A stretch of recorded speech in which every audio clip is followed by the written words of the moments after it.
Welcome to the Life, Love, Everything podcast. I am your host, Tasmin Bota.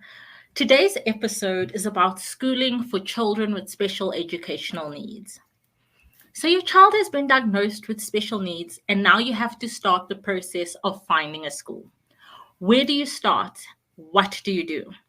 Today, my goal with this episode is to try and make the process a little simpler for you. Knowledge is power, right? And when you know what all your options are, you can make an informed decision that best suits your child's needs. We may not have all the answers for you today, but my hope is that the information we provide on this episode will help you navigate this journey better. So, firstly, you have to decide whether you are going through the government school route or the private school route. With the government school route, you have to contact your local Department of Education, so the one that is closest to where you live. Always a good idea to phone and reconfirm the process before pitching up. They will also tell you what information you need to bring along with you. You will need to go in to open up a file. On the first visit, you do not need to bring your child along. The department will then call you with the follow-up date, and this time you will need to bring your child along to have them assessed by a psychologist. From there, they will then place your child. This will take some time after the assessment has been done to find a good fit. Do keep following up with them though. It's also a big bonus if your child requires therapies that they are offered on site, but this is not always the case. With the private school route, you can control the variables yourself. You are able to tour the schools, speak to the staff, see their setups, and discuss your needs, goals, and any concerns you may have. There is no right or wrong option. The choice is obviously based on what works best for your family and especially your child. With that being said, today we'll be chatting to Educator Gail Frankiskos. That's correct. Sorry about that. Who is the co-founder of Beyond Beginnings.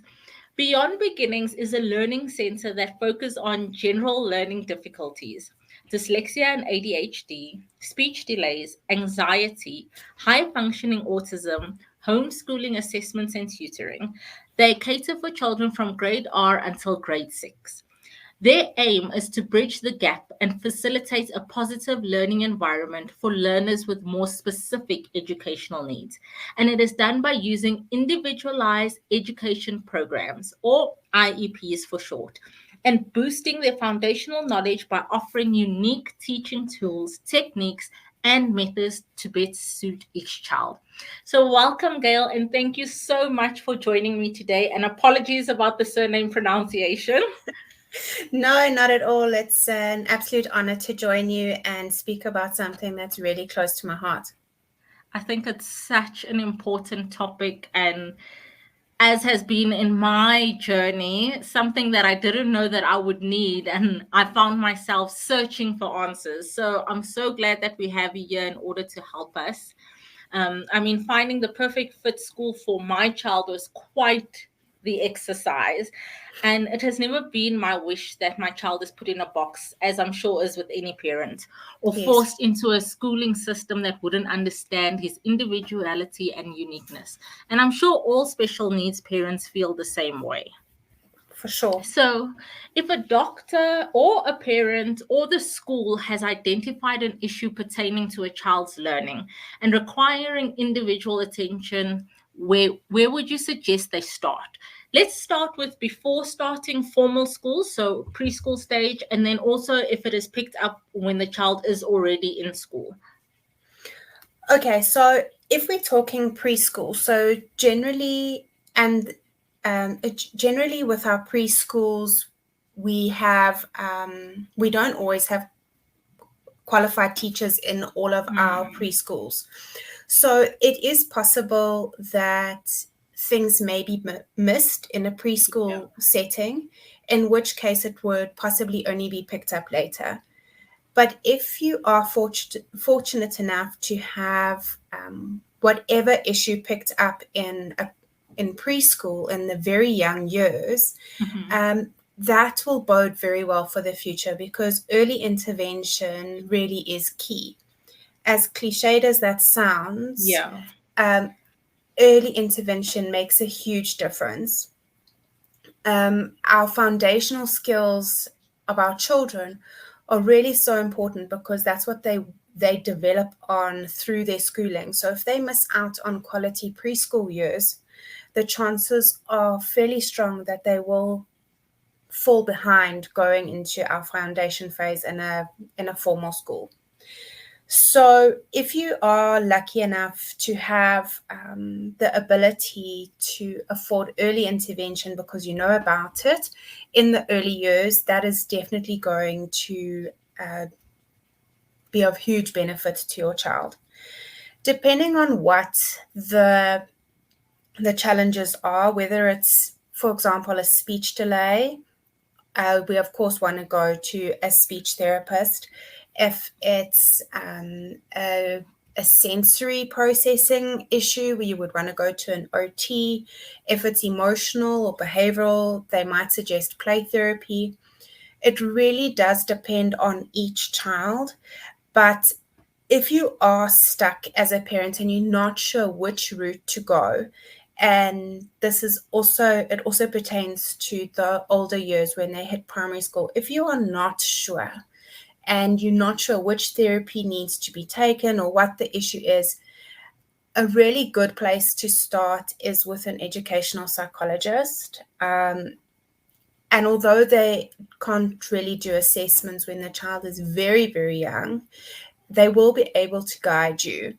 But an educational assessment provides valuable information for parents and teachers on which road to follow and where to go next. So I would say early intervention is key, but if you only find out later, let's say now grade R or grade 1, don't despair. The therapy is beneficial no matter what the age. It's just that we often tend to make quicker progress when a child is younger, when that neuroplasticity is still very plastic and fresh, So don't despair. If you only start the therapies later in your child's schooling, don't despair. You can manage, and I think if you have a good team around you, you will make the progress that needs to be made. But if you are stuck, look at an educational psychologist for further advice on what therapies may be needed and how that will help. Oh, that's very interesting. I think personally, I didn't know about educational psychologists until very recently. So, and yeah, I didn't know that they were actually a good starting point. So, thank you for sharing that with us. As No a problem. mainstream teacher, what made you decide to embark on this journey of providing a small environment that focuses on IEP? I think every teacher will be able to tell you that there's probably going to be one learner that, crosses their path and they make a massive impact on your life. Mm-hmm. And I did have a particular learner that has made a huge impression on my soul. And she wasn't coping in a large school environment, and she came to where I was teaching, which was a much smaller environment than what she was used to, and she thrived. So from being a little girl who wouldn't walk into school by herself, who wouldn't attempt tasks by herself, she wouldn't venture outside.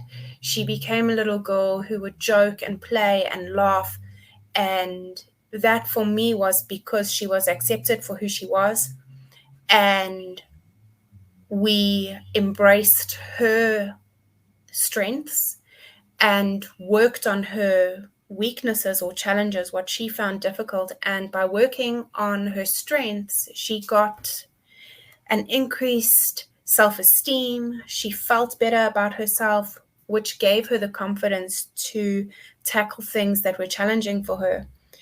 And then post-COVID, when we had many children coming into the classroom that had either missed out on sometimes a full year of school. Some children missed out on 18 months of school. They didn't go back, or they were online, which they didn't really, gain much from. Those children were falling through the cracks. And Vanessa and myself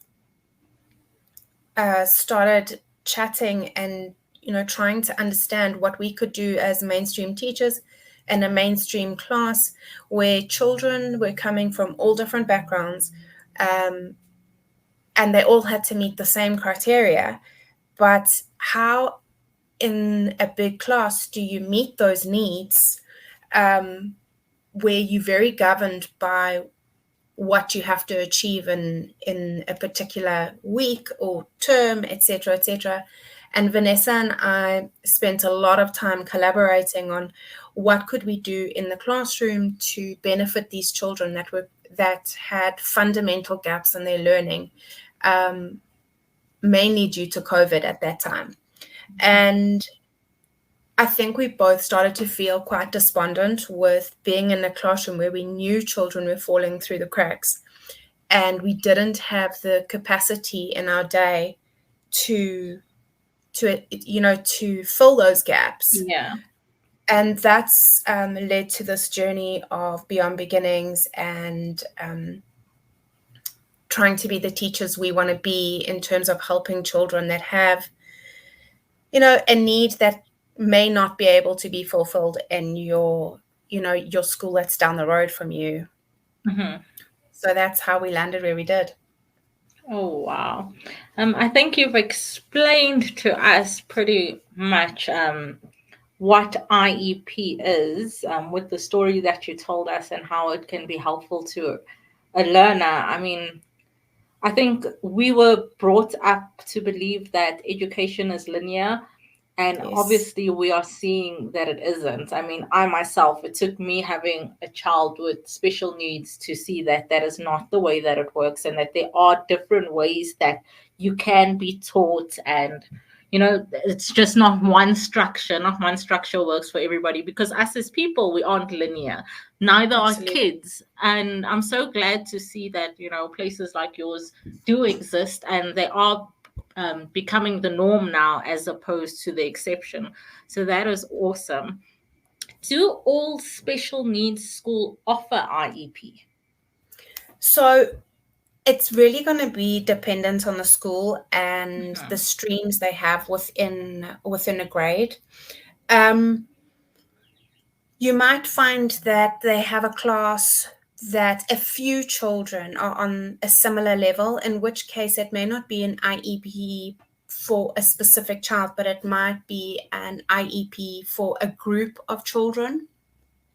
So it's going to depend on the school first and foremost, and then it's going to depend on the children within the class. And again, I might have two children in a class where, for instance, their literacy is of a similar level. So then they could be running the same program when it comes to literacy, but maybe their numeracy is vastly different, in which case they would then be on different, a different kind of level. But it really is going to depend on the school and the class and the children in the class. So it would be best to ask the school directly and the teacher of that class whether they have an IEP per child, or if they have an IEP that they put children into groups for that might be on a similar level. Okay, that makes sense. Are there any other questions that you think parents should definitely make sure that they do ask when they are inquiring at a school? I think before you even start looking at a school, we have to really understand what the needs are. So first of all, let's differentiate between a special needs school and a remedial school and a mainstream school. So we all know what our mainstream schools are. That's where the majority of us went, and that's what we're familiar with. Our special needs schools cater for children with specific needs. So could be something like Down syndrome, for instance. And then we've got our remedial schools. Our remedial schools are schools that for children who need assistance. They might have a learning difficulty like dyslexia or perhaps severe ADHD that stops them from thriving in a mainstream school where there's a lot of distraction and many children in a classroom. So I think we have to differentiate between the three types of school. Once you have narrowed that down as to what your child needs, then you start exploring your options. I would ask what curriculum they're following. If they're following a CAPS curriculum, or if they're following a Cambridge curriculum, or if they're following a DCAPS curriculum, where that's for really specialized, like real special needs learners. Okay. I would ask, one of the biggest questions I would ask is, are your teachers qualified? Oh yeah, absolutely. That is a big one. I know it might seem obvious, but it is a big one. Your teacher to child ratio, in our mainstream schools, we're sitting with 36, 38 plus in the class, one teacher in a class. So is your child going to cope with that teacher to child ratio, teacher to learner ratio? Our smaller schools is at 1 to 15, 1 to 10, 1 to 5. So ask what our teacher to child ratio is. That'll give you a good idea of how much individualized attention your child is really going to get. If the school offers two streams, so say for instance, they offer a mainstream and a remedial stream, are those streams in the same class, and then do the teachers multi-level teach? Or have they split them? Is the class big enough that they have split them into a mainstream and then a remedial class? We are fortunate in some government schools that they do have remedial classes from grade 1 to grade 3. However, those are few and far between, but then those remedial learners are taken into a separate class. So you definitely want to find out if there is more than one stream of learner. Are they in the same class, or are they separate? Then for most of our remedial or special needs children, they require some kind of therapy. So does the school offer on-site therapy? This can be of great benefit to parents because let's face it, going from OT or speech or play therapy, it's a lot. Yeah. We spend a good portion of our week afternoons driving from place to place. So having on-site therapy can be a great benefit to parents. And then is that included in the fees, or is that going to be an additional extra, which you of course are going to want to factor in, because any kind of specialized schooling environment is going to come with a price tag. Yeah. And that is unfortunate, but it's a reality. Having 5 children in a class and having 35 children in a class it's very different on the bottom line. Yeah. So you're going to want to find out if there is on-site therapy, if it's available. If it's available, is there a therapist that's contracted into the school that has premises there that you can utilize? Or if you already have your own therapist, is there capacity for that therapist to come to the school in order to do therapy there? So that's something that I would definitely ask. And I think speaking to the teacher or the principal about something like that will give you a good idea of how they're going to work in a collaborative situation going forward. Mm-hmm. Wow. What's very important to us is the communication method and collaboration between all parties involved. So our parents will be caregivers, teachers, and any therapist that might be involved in that child's life. And how are you going to collaborate together, or how's the school going to collaborate together in order to achieve the goal most efficiently? And that's something I would be very specific about, because I mean, I don't have to tell you what the costs are of OT and speech and school. Yeah. It's a big number.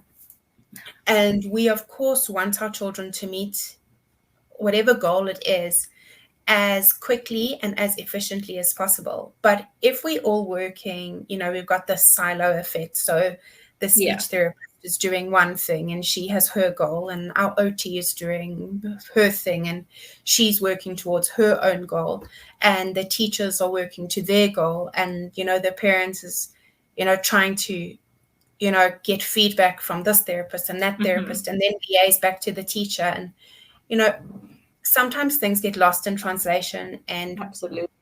there's no cohesion. So what is the school going to do in order to collaborate all of these therapists, all of these important role players in this child's life, in order to meet the same goal? That's really important. Are they going to use an app? Is it going to be a book? Is it going to be a WhatsApp group? How are all parties involved going to meet the needs of this child? Because if they're all going to be doing their own thing, I can tell you now that it's not going to be effective.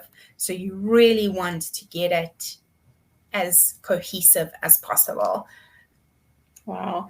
That's actually a really, really, really important factor. I myself actually didn't even think about how would everyone work together. I just thought it was our job to make sure that everything is being communicated to everybody that it needs to be communicated and to. That's hard, let's be honest.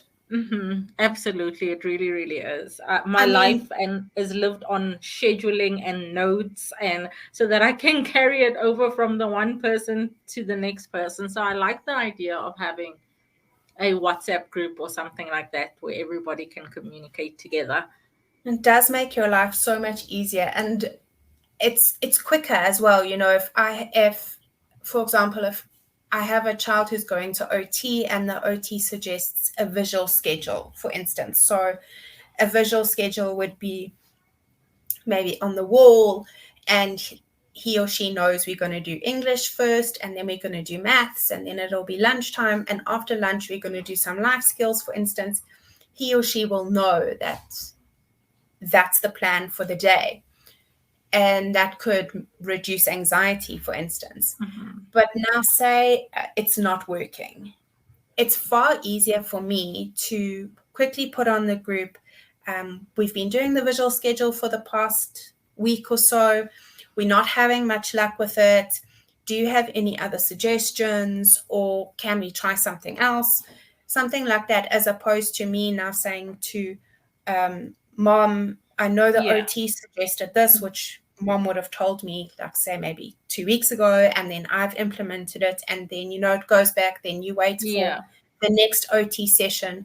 It's, everything is very delayed. And then you continuously playing catch up. So you really want to work together. You're paying a lot of money for education and all your therapies. You want to work together so that you can work effectively for your child. That is great. That is some very helpful tips. Thank you so much. So is the goal with IEP to eventually have learners go into mainstream, or is it possible with some learners and not others? It is very case dependent. My Vanessa's and my goals definitely to get our children back into a mainstream environment, if it's at all possible. Some children progress quicker than others. Some children,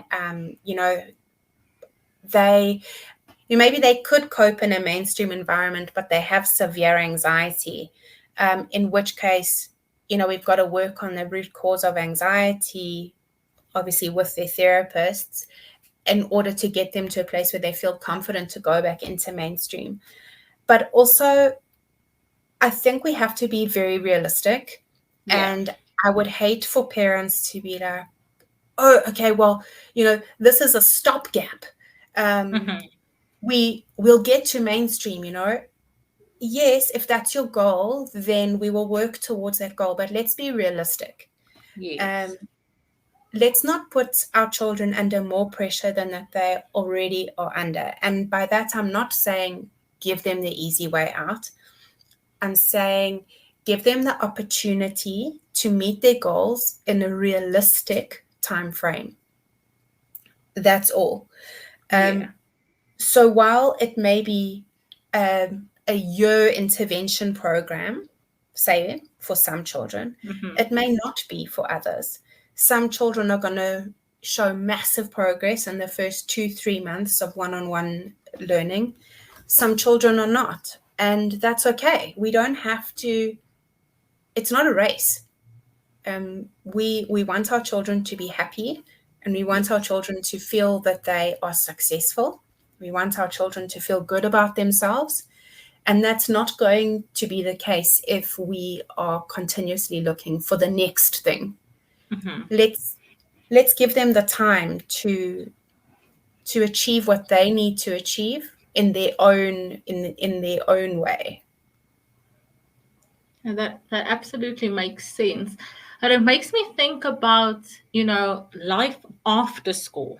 Because what happens to these children who become adults who need to live their full adult lives? What happens to them? Because there's no special needs college or university or work environments. What would the future look like for children that have special needs? Maybe not severe ones, mild cases and stuff like that. What would the future look like for them? So I think if we just take one step back here, let's look at concessions. So a concession is something that a school would have to provide for a specific learner to enable them to achieve, pass, and get the marks that they are capable of getting. So a concession can be something like a reader and scribe, specifically for children with dyslexia or reading difficulties. They could then qualify for a reader and scribe. This is a process, but if you do have a child with, I'm just going to take dyslexia as an example, and you have gone to an educational psychologist and you have got a diagnosis of dyslexia, you then apply for a concession at the department. Teachers will have to fill in documentation. You'll have to take your assessment with you to get the concessions. And the concessions will absolutely will go up to matric. And then there are various concessions. So like I say, a reader and or a scribe, you can get a concession to write in a private venue. You can get a concession for a prompter. There's a whole host of concessions you can get.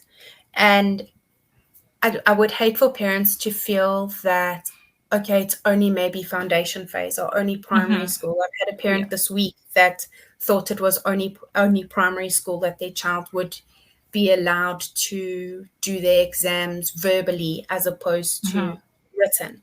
It's not necessarily the case. You can apply for a concession. You may not be granted the concession, but you have the right to apply for it with the correct documentation. So up to matric, we definitely do have options. Post-matric, that is where it becomes, of course, more difficult. Tertiary education is definitely not something I'm familiar with other than my own degree. I definitely don't gravitate to the older people. I definitely gravitate to my young ones.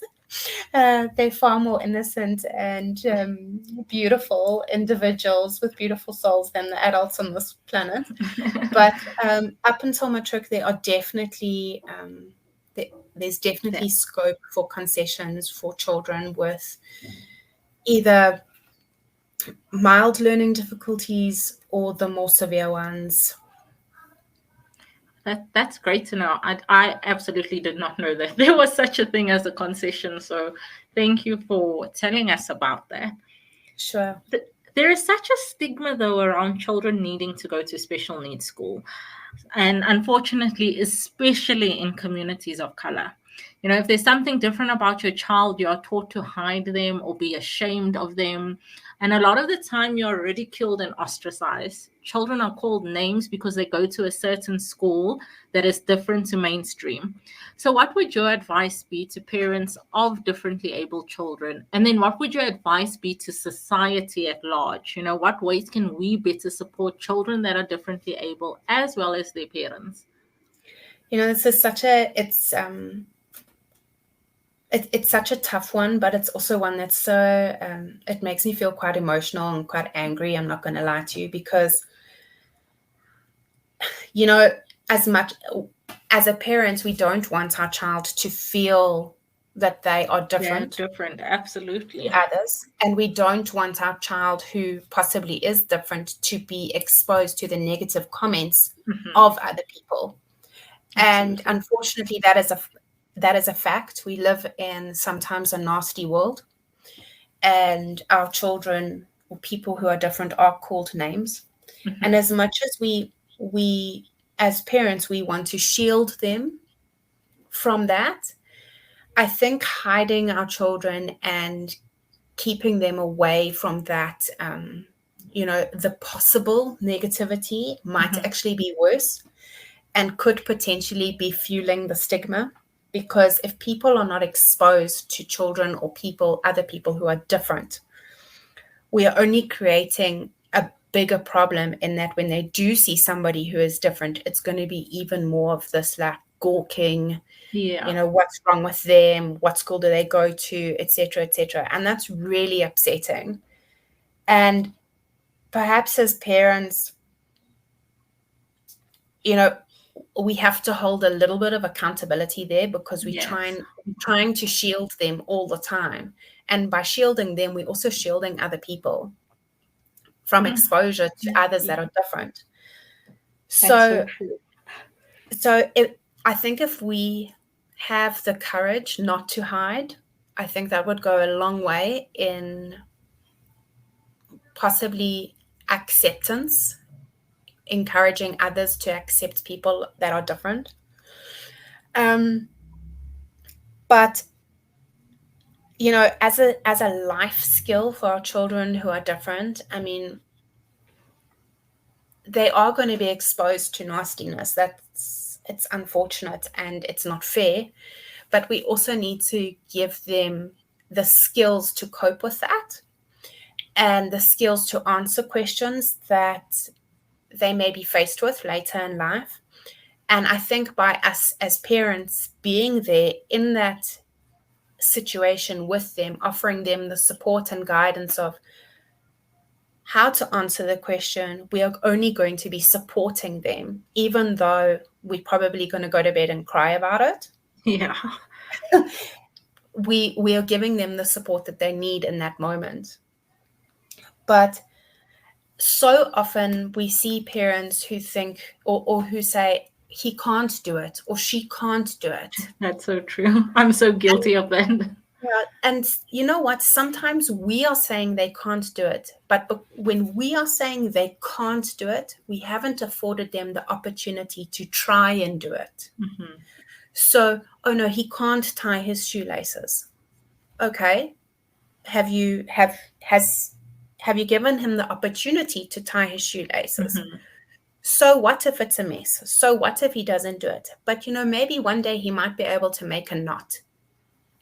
Good for him or her. Or you know, sometimes we put a limit on our child's potential because we don't think they can do it, and we keep doing it for them. And so often Vanessa and I will say, they can do it. They are capable of it. I mean, I had one parent who said to me, I've tried for so long to teach him my phone number and he can't learn it. And we sat with him with an old phone, and he didn't learn the numbers, but he learned the pattern of the cell phone number. And she was like, I didn't know he could do it. So sometimes we just have to look at things differently. And as parents, we're always going to be faced with society and stigma, and that's upsetting and it makes me really angry. But we also have to take ownership that our children can do things, and we have to afford them the opportunity to try. I think that's really, really, really important. And by us stopping them from trying, we are only enforcing that they cannot do it instead of the possibility that they actually can. Sure. Those are some powerful words. Thank you. And definitely something that I've had to learn. I've really had to learn to let go of those strings that I had, because you are right, like our children are capable. You're not defined by a diagnosis. That no. I've definitely come to realize. But it's also hard. It's hard. Sure. Like I really wish for parents, getting a diagnosis, it doesn't matter what the diagnosis is. Getting a diagnosis is hard. Accepting that diagnosis is hard. Yeah. And there is, it's like grieving, to go through that period of anger and eventually acceptance. It's not an easy journey. And unfortunately, in our country, we don't have enough schools or support systems to give not only our learners, but our parents and the caregivers that go along with it, the support they require and they need, which is really upsetting. Yes. But it is a journey. And I think if you can find your team, whatever that team is, whether it's just, a friend, or, whether it's a full-on support team where you've got your teachers and you've got your various therapists and your loved ones, that team is going to make your life and your child's life that much easier. So finding the right team for you and your child is the most important thing in my mind. And you know what? Let's just be frank here. Not every OT and not every OT teacher or speech therapist is going to work for you. Absolutely. And that's also okay. You don't have to stick with them, and that's also okay. Yes. You might not like them as a parent, but your child might thrive with them.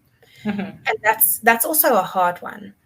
But having the right team for your child, where your child is going to thrive, that for me, as both a parent and a teacher, is what is going to get you through this. Absolutely. I agree 1,000% with you. It's something that I continue to reiterate to my parents and our listeners, but especially in our Preemie support community, that it's good to have support, yes, but having the right support is where you and your child will thrive. So definitely. I'm so glad that you have reiterated that. And just to let our listeners know as well, is that Preemie Connect, towards the end of last year, we started a support group for parents with differently abled children, because we noticed that there is a need that, parents need that support, because it's a very hard journey to navigate. And a lot of times you'll find that you are the first one in your family to have a child that's differently able.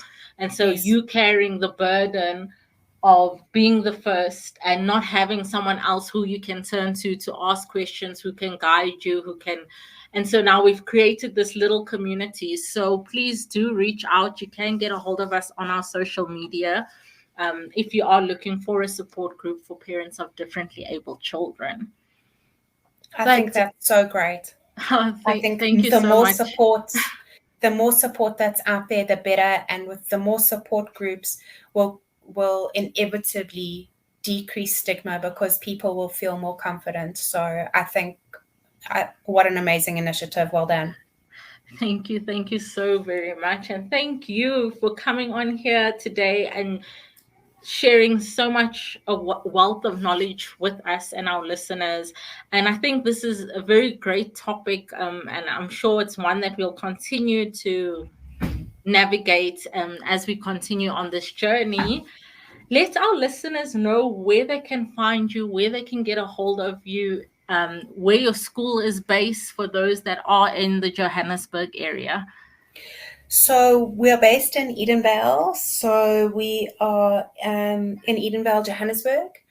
You can get hold of us on our email is info@beyondbeginnings.co.za. Otherwise, you can pop on over to our website, which is www.beyondbeginnings.co.za. And then, of course, our social media handles, which is just Beyond Beginnings. That is awesome. Thank you so much. And thank you, everybody, for joining us and listening into this episode that was on individualized educational programs. I hope it has been very informative for you guys. And with that, I am your host, Tasmin Bota, and this is the Life, Love, Everything podcast. Thank you so much, Gail. Thank you so much for the opportunity, Tasmin. I really, really appreciate it.